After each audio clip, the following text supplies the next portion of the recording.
तरीके से इसको एग्रीकल्चर सेक्टर को प्राइवेटाइज किया जा रहा है।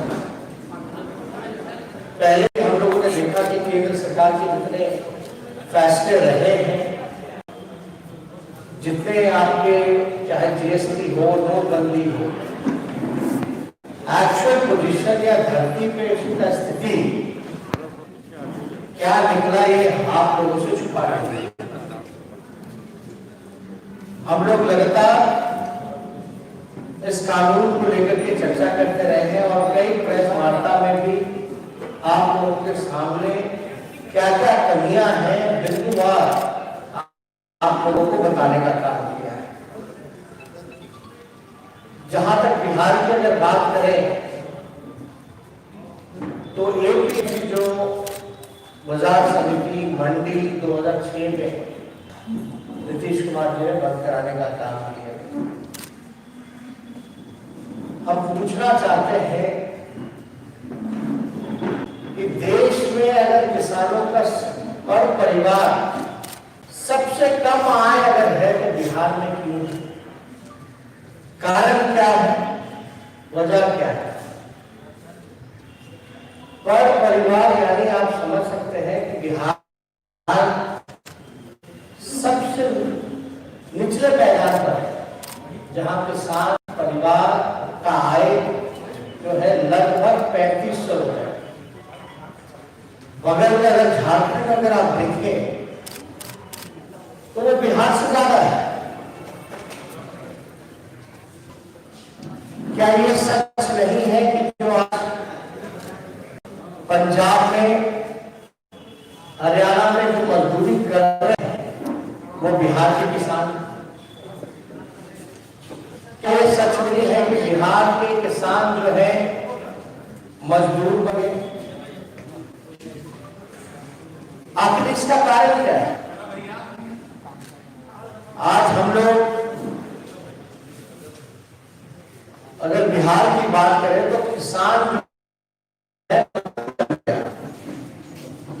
और अगर हम सब लोग अगर इस किसान बिल का विरोध नहीं करेंगे, सड़कों पे नहीं आएंगे, आंदोलन नहीं करेंगे, तो आप समझ जाइए कि बिहार का जो किसान मजदूर बन गया कुछ दिन बाद जो है वो भिखारी बन जाएगा। ये सच्चाई है, ये किसी से छुपा नहीं है। हम लोगों के पास सारे सर्वे डॉक्यूमेंट्स वगैरह रखे हैं। ये साफ स्पष्ट दिखाता है कि बिहार के किसान जो है मजदूर बनते चले गए।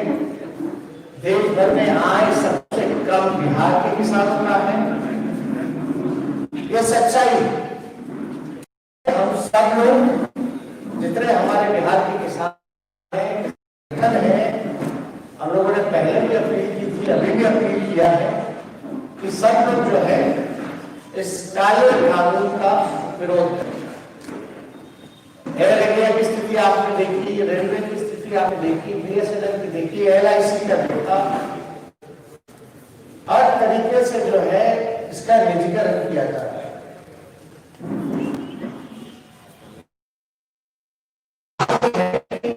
कुछ ऐसे नेता जो है जो केवल चमचाई के बहाने किसानों को गालियां दे रहे हैं, अन्य गालियां दिए,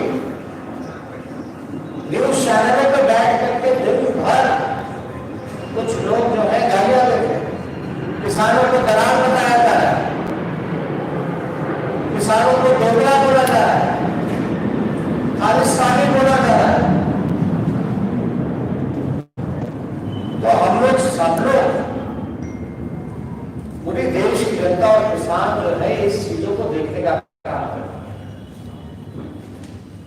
अब बार बार हम लोग बात करते हैं बिहार की, तो बिहार में अगर हमारे पास जो डाटा है, अगर आप देखा जाए कि सरकार का जो टारगेट होता है, चाहे धान अधिप्राप्ति को लेकर के या आपका गेहूं के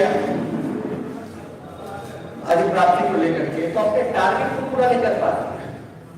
अगर 2018, 19, 20 देखा जाए तो 3 लाख मेट्रिक टन सरकार का टारगेट था कि हम धान की अधिप्राप्ति करेंगे। हुआ उसका आधा भी नहीं।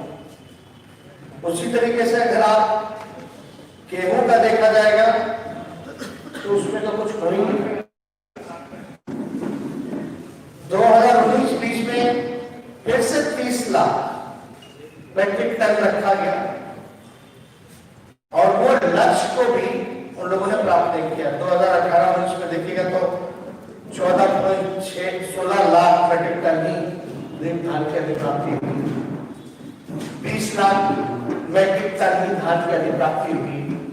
यानी सरकार जो अपना लक्ष्य रख रहा है उस लक्ष्य को भी जो है वो पूरा नहीं हुआ, जो 30 लाख मैट्रिक टन का है। और कई केंद्र मंत्री आकर के नीतीश जी के घर पंचायत को जाकर के वो किसानों को सलाह देने का काम कर रहे हैं। नीतीश जी के घर जाकर इनको ये नहीं पता है कि कितना गाय का खान होता है, कितना कौन सा फसल होता है, वो सब जो है आज किसानों को लेकर के आज चर्चा कर रहे हैं। लेकिन सभी लोग जो लोग चर्चा साफ सवाल है, खासतौर पे बिहार के किसानों को लेकर के, क्योंकि आय देश भर में सबसे कम थी।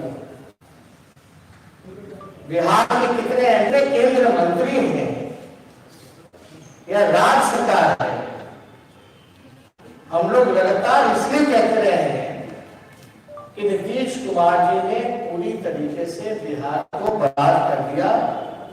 किसानों किसी से छुपा नहीं है। शिक्षकों के साथ क्या हो रहा है बिहार, ये किसी से छुपा नहीं है। बेरोजगारी की भी वैसी समस्या है।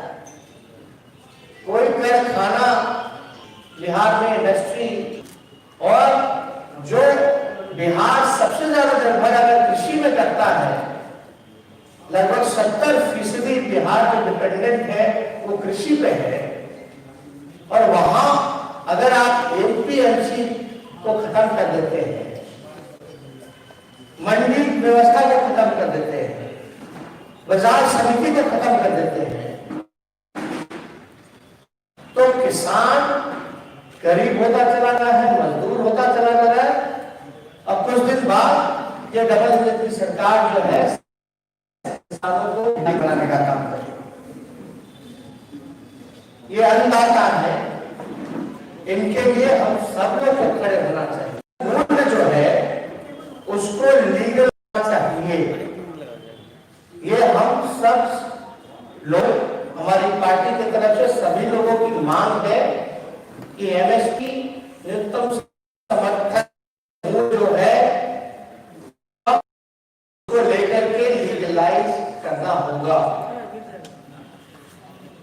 यहाँ बिहार में आप सब लोग जानते हैं कि बिचौलिया है, किसान को जो सही मूल्य जो मिलना चाहिए था वो नहीं मिल पाता। यही केंद्र सरकार ने एक टारगेट दिया था कि किसानों का जो है आय दोगुना 2022 तक वो करेंगे। क्या एमएसपी खत्म करके जब किसानों को फसल का सही नहीं मिलेगा, यानी ठीक से आगे नहीं होगा, तो उसको दोगुना कैसे करें? किसान धान में भी अगर देख ले तो क्या है, धान अगर न्यूनतम अगर समर्थन बिल अगर किया गया है 1800 का, तो कितने में खरीदारी है? 800, 900, 1000। ये बड़ी समस्या है और बिहार के मुख्यमंत्री इस पे चुप्पी साधे रहे। 18 किसान सड़कों पर आंदोलन करते करते शहीद हो गए, उनकी मृत्यु हो गई, फिर भी सरकार को थोड़ी सी भी चिंता या एक ट्वीट करने के लिए जो बात बात पे सेलिब्रिटीज को भी बधाइयां देते हैं, किसानों के मौत पर जो शहीद हुए, कोई प्रधानमंत्री का हम लोगों ने नहीं देखा। तो ये साफ दिखाता है कि जिस बात को हम लोग पहले से कहते रहे हैं कि ये डबल इंजन की सरकार, नीतीश कुमार जी या बीजेपी के लोग, ये लोग किसान विरोधी हैं, मजदूर विरोधी है, नौजवान विरोधी है, ये बात जो है साबित हो चुका है। इसमें किसी का कहने से कुछ नहीं, लोग तो एक से एक बयानवीर है, बयान देते रहते हैं, उनका काम है बयान देना, लेकिन सच्चाई क्या है, हकीकत क्या है, ये हम सब आप लोगों के सामने उजागर हो गया है। उसके हम लोग सब लोग आज चौधरी चरण जी के जयंती के अवसर पर पूरे बिहार में हर जिला वार हम लोग जो है हमारे पार्टी के वर्कर नेता उनको श्रद्धांजलि देते हुए इस आंदोलन को मजबूत करने का काम करते हैं। और मजबूती के साथ जब तक किसानों का मांग पूरा नहीं होता तब तक हम लोग उस आंदोलन के साथ जुड़े हैं, मजबूती के साथ उन सदस्यों के साथ हम और हमारी पार्टी मजबूती के साथ खड़ी है। लेकिन सवाल ये पैदा होता है, ये तो जवाब नीतीश कुमार को देना चाहिए, हाउस में भी नहीं देते हैं, विधानसभा में भी नहीं देते हैं कि भाई आए आखिर किसानों का काम क्यों है, बिहार सबसे फिसड्डी क्यों है। क्या ये सच नहीं है कि पंजाब हरियाणा में या कहीं बॉम्बे में कहीं काम अगर कर रहे हैं बिहार के लोग तो वो बिहार के किसान ही हैं। तो उससे हम लोग इस चीज को लेकर के चिंतित हैं कि एपीएमसी लगभग बिहार के किसान मजदूर हो गए, पलायन कर गए, और मजदूरों के साथ नीतीश कुमार जी ने क्या किया ये किसी के साथ छुपा नहीं। और अगर हम अभी खड़े नहीं होंगे तो हमें डर है कि जो किसान जो है वो पूरी तरीके से नीतीश कुमार जी और डबल इंजन की सरकार इनको भिखारी बनाने का काम करेगी। इसलिए हम लोग सब लोग आप लोगों के बीच अपनी बात को हम लोगों ने रखने का काम किया। तो सवाल होगा तो एक एक करके आप लोग तेजस्वी जी, आप पर आरोप कर रहे हैं कि आप दोनों राजनीति कर रहे हैं। जब बिहार में मंडी समाप्त कर दी गई उस वक्त आप और आपकी पार्टी ने आंदोलन क्यों नहीं किया, और आज जब किसान उनको शायद ये नहीं पता था उस समय भी इसका विरोध हमारे पार्टी ने किया। विधानसभा में भी अगर प्रोसीडिंग अगर निकाला जाए तो आपको रिकॉर्ड में मिल जाए। तो ये वही लोग बोलते हैं जिनके पास बोलने के लिए कुछ नहीं। जो आरोप लगा रहे हैं उनसे सच्ची पूछिए ना, क्या वो मानते हैं कि बिहार के किसानों का आय सबसे कम है देश भर में? क्या बिहार के किसान मजदूर बन गए हैं? कारण क्या है? और जो एपीएमसी खत्म किया गया, मंडी व्यवस्था खत्म की गई, बाजार समिति खत्म किया गया, तो उसका फायदा हमको कैसे मिल रहा है? क्या कौन सा फायदा मिल रहा है? किसानों को कौन सा लाभ मिल रहा है? कौन सी व्यवस्था सुधर गई है? या क्या किसानों का आय दोगुना होगा एपीएमसी रद्द करने के बाद? तो ये सवाल है, ये सवाल का जवाब उनके पास नहीं है, इसलिए ये बवंडर क्रिएट किया गया। आज किसान सड़कों पर है तो आज बीजेपी के लोग हर जगह सम्मेलन कर रहे हैं किसान सम्मेलन।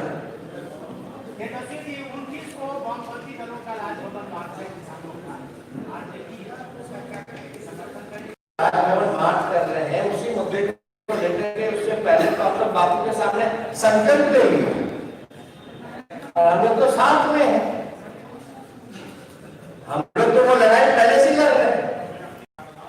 और हमारा तो अगर विधानसभा भी जो ये अभी चालू हुआ था, जो सत्र था, उसमें भी सदन के बाहर सदन के अंदर हम तीनों पार्टियां जो है लेफ्ट के हो, कांग्रेस के और आरजेडी के साथ खड़े रहे इस मुद्दे को लेकर के भी। तो हम लोगों का तो सहयोग समर्थन है। हम लोग समर्थन किसानों के साथ, हमारा संघर्ष किसानों को लेकर के। आज किसान सड़क पर है और 18 किसान जो है वो शहीद हो चुके हैं। नहीं आते, जिन्होंने अपनी जान गंवाई है उन पर एक टिप्पणी नहीं करता। 2021 में चुनाव होना तय है। आपको पता तो था नहीं पहले कि 2015 में चुनाव हुआ, भारी मेजोरिटी के साथ हम लोग जीत करके आए। और बिहार का अगर इतिहास देखिए, 4 साल में 4 सरकारें बनी और हमने तो अपने कार्यकर्ता, अपने जितने नेता हैं, हम सब लोगों से कहे हैं कि भाई कभी भी चुनाव हो सकता है, आप तैयार रहें। तो कोई भी पॉलिटिकल पार्टी वो तो चुनाव के लिए हर वक्त जो है वो तैयार होना चाहिए। परिस्थिति कैसे बदलती रही है बिहार में। आपके विधायक भी वहां रहे हैं पहले। आप चुनाव तो हम लोग लड़ते रहे हैं, बहुत जगह लड़ते रहे।